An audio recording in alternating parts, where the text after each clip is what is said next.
Թոշակառուներին զրկել է պատվից և հանգստից, նստացրել է 4 արքեպիսկոպոս, փչացրել է 9 եպիսկոպոս և արքեպիսկոպոս, հիմա էլ աղետու գոտու զոհերի հիշատակին է ուզում փչացնի։ Հա, մոռացանք, ինքը հայտարարել էր, որ մենք այլևս աղետի գոտի չունենք, Դոմիկում ապրող մարդ չունենք, աղքատ մարդ չունենք, Գյումրիում չունենք, 7 վերքում ուզում է պատարագին մասնակցի, ու իր պահանջներից մեկն է, որ ոչ վեհի անունը տան, ոչ էլ արքեպիսկոպոս Միքայելի անունը տան։ Ես չեմ կասկածում, որ գյումրեցին թասիբով մարդ է,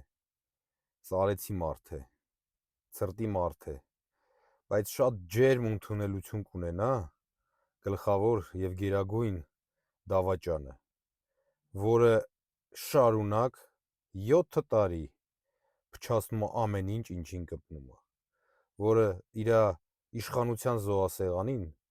դրել էր 5000 երիտասարդ կյանք և ավել, և մի ամբողջ սերունդի ճակատագիրը, չհաշված Արցախը, չհաշված տարեցների առողջությունը ու կյանքը, Հայաստանը։ Լավ եղեք, զգույշ եղեք,